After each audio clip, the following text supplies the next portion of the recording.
Hello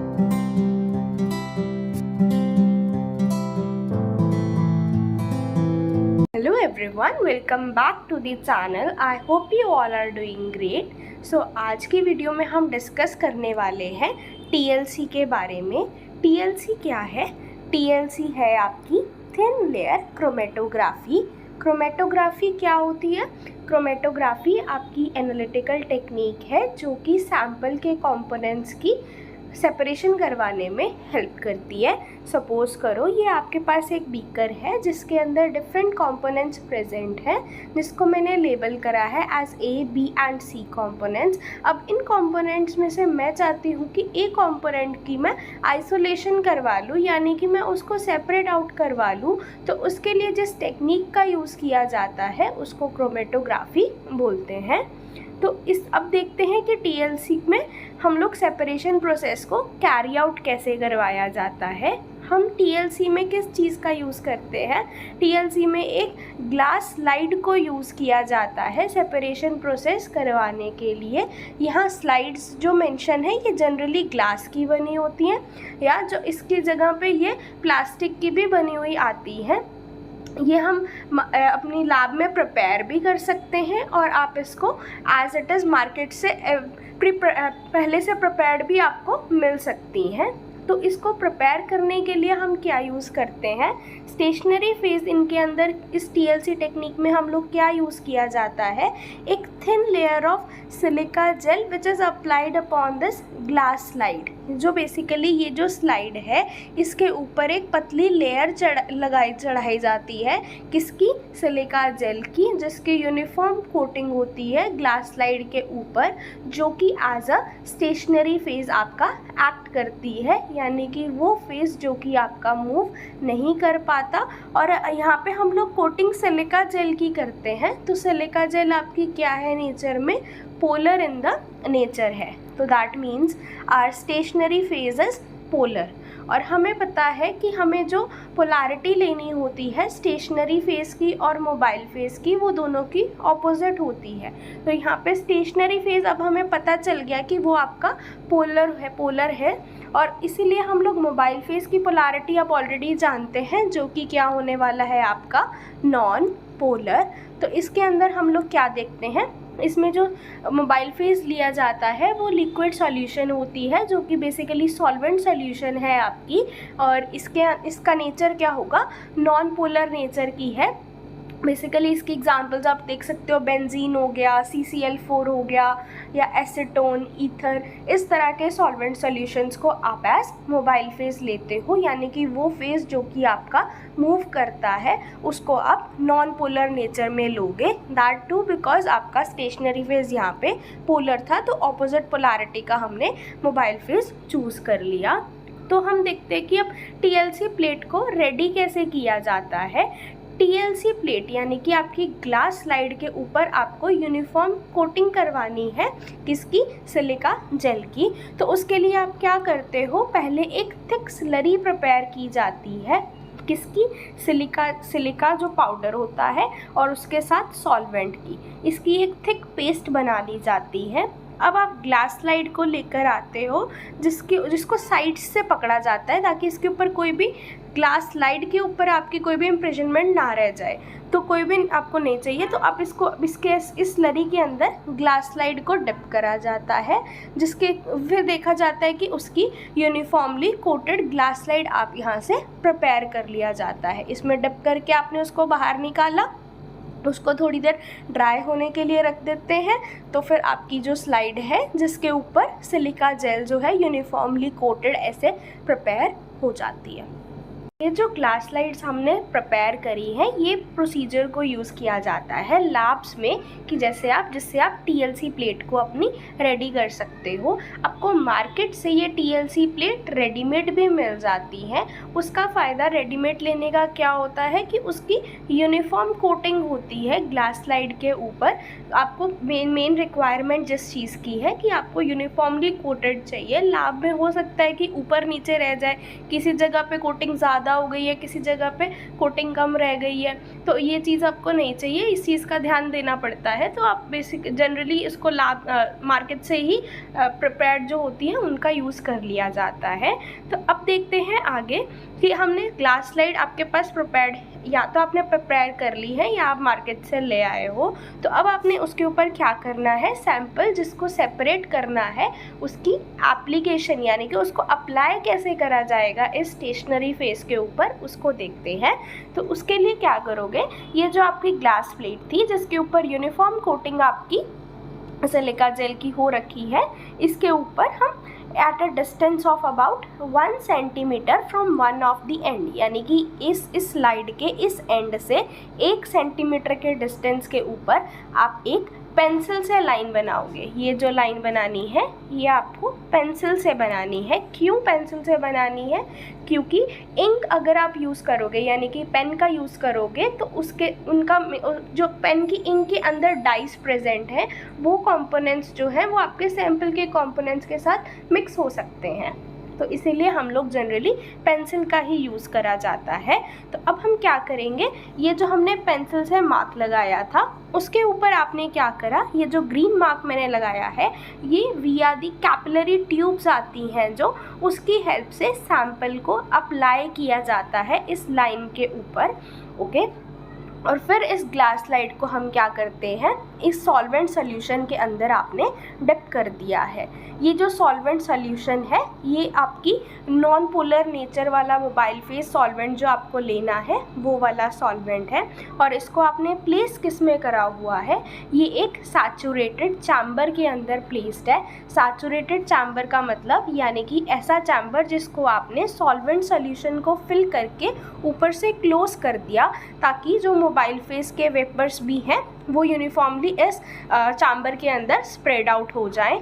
तो uniformly आपके यहाँ पे भी आप मान सकते हो कि ये जो वेपर्स भी प्रेजेंट होंगे, ये जो वेपर्स हैं ये सॉल्वेंट के ही प्रेजेंट होने चाहिए।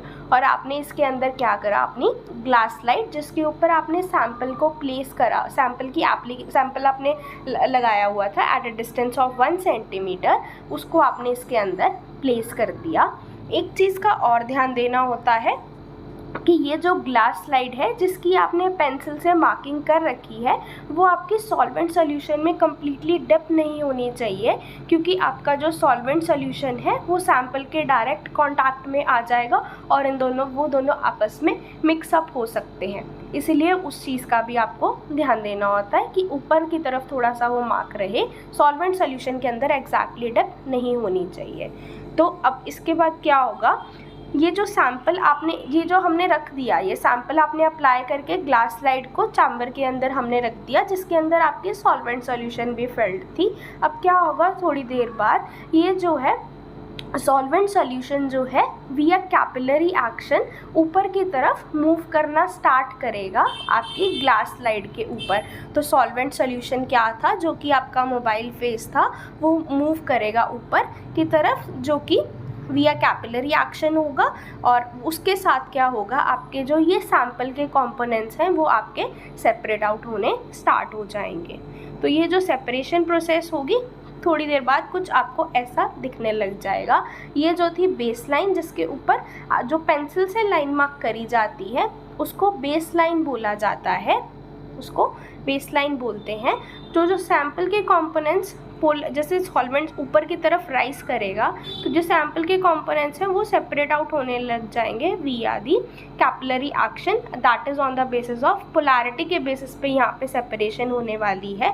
अब आप देखो, आपका जो स्टेशनरी फेस है वो सिलिका जेल था, वो क्या है आपका पोलर नेचर का, और सॉल्वेंट सॉल्यूशन क्या है आपकी नॉन पोलर नेचर की है। तो सैंपल के ऐसे कंपोनेंट्स जो कि ज़्यादा अफिनिटी स्टेशनरी फेस के साथ दिखाने वाले हैं वो आपके कम डिस्टेंस पे मूव करेंगे, यानी कि जो ज़्यादा पोलर नेचर के होंगे, क्योंकि पोलर वाली चीज़ें पोलर वाले के साथ इंटरैक्शन दिखाने वाली है और स्टेशनरी फेस आपका ज़्यादा पोलर इन द नेचर है। तो जो ज़्यादा पोलर वाला कंपोनेंट होगा वो distance from the baseline come travel करेगा, और जो ऐसा सैंपल का वो कंपोनेंट जो कि नॉन पोलर नेचर में होगा तो वो मोबाइल फेस के साथ आपका डिस्टेंस ज़्यादा ट्रैवल कर जाएगा। तो इसके बेसिस पे आप देख सकते हो कि आपको स्पॉट्स दिख रहे हैं, जो सैंपल के कंपोनेंट्स थे वो आपके सेपरेट आउट हो चुके हैं। ओके, और ये जिस लाइन तक आपका सॉल्वेंट ट्रैवल करता है ऊपर की तरफ, उस लाइन को बोला जाता है सॉल्वेंट फ्रंट। अब हमने सेपरेशन तो इसकी देख ली कि हाँ, हमें थोड़ी देर बाद यहाँ पे स्पॉट्स आपको दिख रहे हैं, पर आपके कंपोनेंट्स कौन से प्रेजेंट है उसको डिटेक्ट करने के लिए आप किस चीज़ की कैलकुलेशन करते हो, वो है आपका RF वैल्यू, जो कि है रिटेंशन फैक्टर वैल्यू जिसको बोला जाता है, जिसका फॉर्मूला क्या है, distance travelled by the component upon the distance travelled by the solvent. क्या मतलब है इसका, देखते हैं। सपोज करो ये जो ऑरेंज पेन से मैंने मार्क करा हुआ पॉइंट है, ये आपका पहला कंपोनेंट मान लो A है, और जो लाइट ग्रीन कलर से मार्क्ड है ये आपका कंपोनेंट B है। तो जो बेस लाइन से आपके जो पहले कंपोनेंट ने डिस्टेंस ट्रेवल करा है, जो कि ऑरेंज B स्पॉट से मार्क्ड है, उसका डिस्टेंस है यहाँ पे B, और जो इस डिस्टेंस इसने ट्रेवल करा दूसरे कंपोनेंट ने, वो है आपका डिस्टेंस C, और जो बेस लाइन से सॉल्वेंट ने डिस्टेंस ट्रैवल करा है वो है आपका डिस्टेंस A।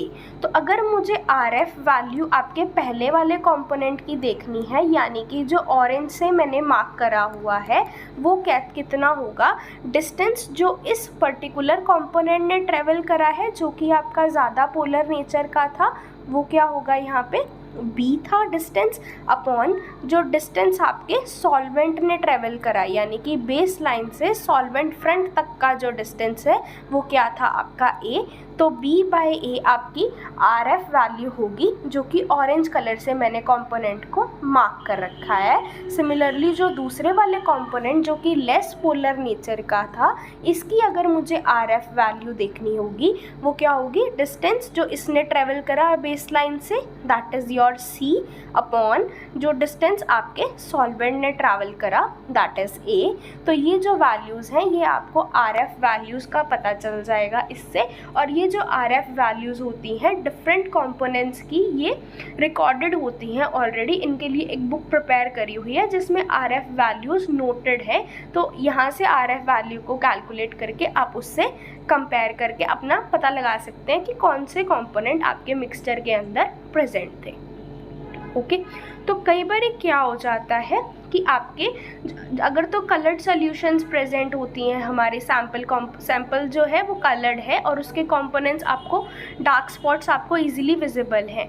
बट कई बार क्या हो जाता है कि आपके कलरलेस मान लो कंपोनेंट्स प्रेजेंट हैं, या कलरलेस सैंपल सॉल्यूशन है जिसके स्पॉट्स आपको विजिबल नहीं हो सकते। तो उसके लिए हम जिन टेक्निक्स का यूज़ करते हैं वो क्या है, आपकी UV विजिबल लाइट के अंदर, यानी कि ग्लास लाइट आपने जो प्रिपेयर करी हुई है उसको उसकी सेपरेशन करवाकर उसको UV विजिबल लाइट के अंदर रख दिया जाता है, और आपको कुछ देर के बाद स्पॉट्स जो हैं वो विजिबल हो जाते हैं।